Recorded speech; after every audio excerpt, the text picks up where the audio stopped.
So I'm not good at the whole technology thing and don't really know how to do like screen recording or whatever. So I'm just gonna record my computer with my phone, and yeah, that's the plan. So what's the deal? On May 24, 2021, Vanderbilt announced that it would be amongst the first member of the Association of American Universities to achieve carbon neutrality. Through a partnership with nonprofit organization Climate Vault, Vanderbilt will utilize existing cap and trade markets to offset its carbon output in the short term, while in the long term, support innovation for various carbon removal technologies. Now, this is a big deal, but some of it's a little confusing, at least from an initial read. How does the partnership work? How do cap and trade markets work? These will be some of the questions that I'll try to answer in this quick little video. But before we dive in, I think it's important to do a quick disclaimer. So I, Joshua Doe, am not a representative of Vanderbilt. This video is just me taking my best shot at trying to explain the partnership and does not represent the university in any way.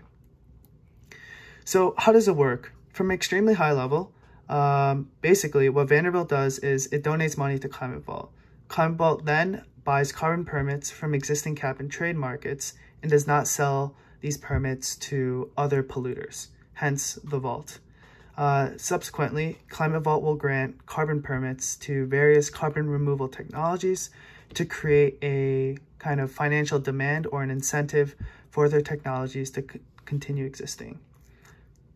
Of course, these technologies remove carbon out of the atmosphere, but we'll explain this a little further in detail. First, I think it's important to understand how cap and trade markets work.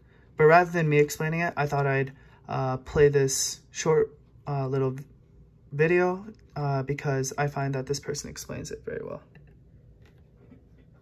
Everything. So how does cap and trade work? Well, pretty much all serious scientists agree that we need to reduce the amount of carbon in the atmosphere to 350 parts per million if we want to avoid climate disaster. In the US, that means reducing our emissions by 80%, maybe even more, by 2050. 80%? Now, the problem is that most of our global economy runs on burning fossil fuels, which releases carbon. The factories that make all our stuff, the ships and trucks that carry it around the world, our cars and buildings and appliances, and just about everything. So how are we going to reduce carbon 80% and not go back to living like Little House on the Prairie? Well, these cap and trade guys are saying that a new carbon stock market is the best way to get it done. The first step would be getting governments around the world to agree on a yearly limit on carbon emissions. That's the cap. I think that part is great. So how do they want to ensure that carbon emissions stay under the cap? Well, governments would distribute a certain amount of permits to pollute. Every year, there would be fewer and fewer permits as we follow the cap to our goal. Innovative companies will get on board, building clean alternatives and getting more efficient. As permits get scarcer, they would also become more valuable. So naturally, companies who have extra will want to sell them to companies who need them. That's where the trading comes in. The logic is that as long as we stay under the cap, it doesn't matter who pollutes and who innovates. We'll meet our climate deadline, avoiding catastrophe, and oh yeah, these guys take their fee as they broker this multi-trillion-dollar carbon market. Save the planet, get rich, what's not to like? So I'm not going to gloss over the fact that cap and trade markets are not perfect. And yes, they do have their various flaws, which you can learn more about. But for the sake of this video, I'm not going to go too deep into the nuances of carbon markets. But I will say that using cap and trade markets is one of the best, if not the best way to verify that you are properly offsetting a specific amount of carbon.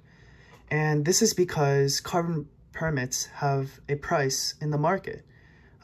Basically, a price for these permits signals that there is an alternative buyer, say a fossil fuel company, that would literally pay in order to get the ability to pollute more.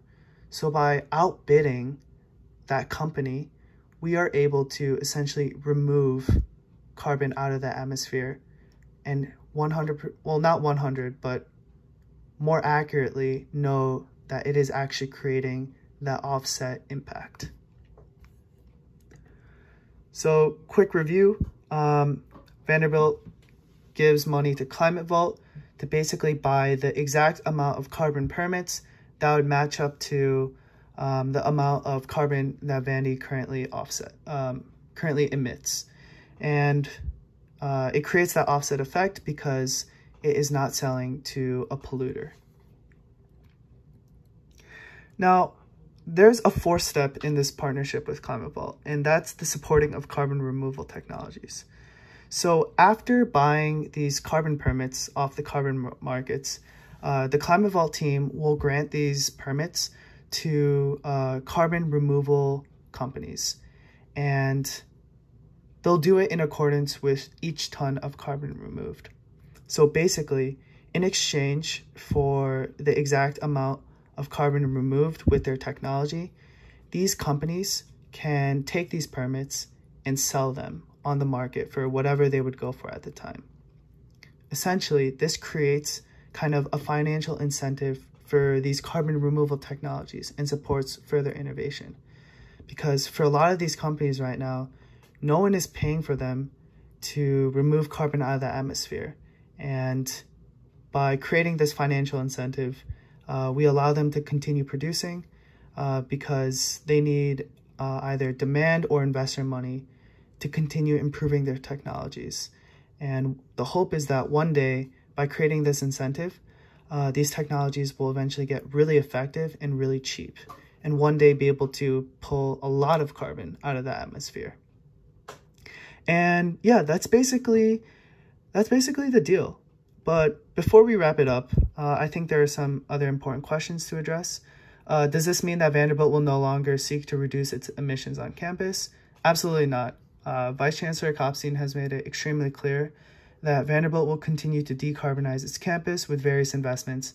And as I'm sure many of you know, will partner with TVA to power campus with 100% renewable energy by 2050.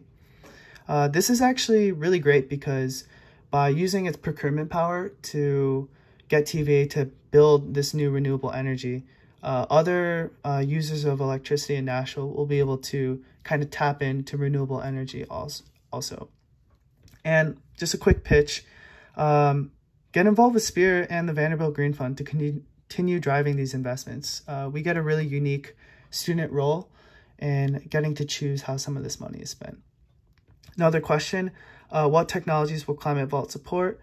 Climate Vault will release a transparent report outlining basically where the money is going in terms of technology. And if you still have questions, drop a chat in the group chat. Let's discuss this. Or reach out to great Vanderbilt professors or Vice Chancellor Kopstein himself. He's clearly mentioned that he's willing to talk with students and wants to continue the discussion. So yeah, that's basically what I had for this video. It did run a little long, so I hope it was helpful. Yeah, anyway, thanks for watching, and I think we should be happy that Vanderbilt is doing what it can to make progress on such an important problem. All right, bye y'all.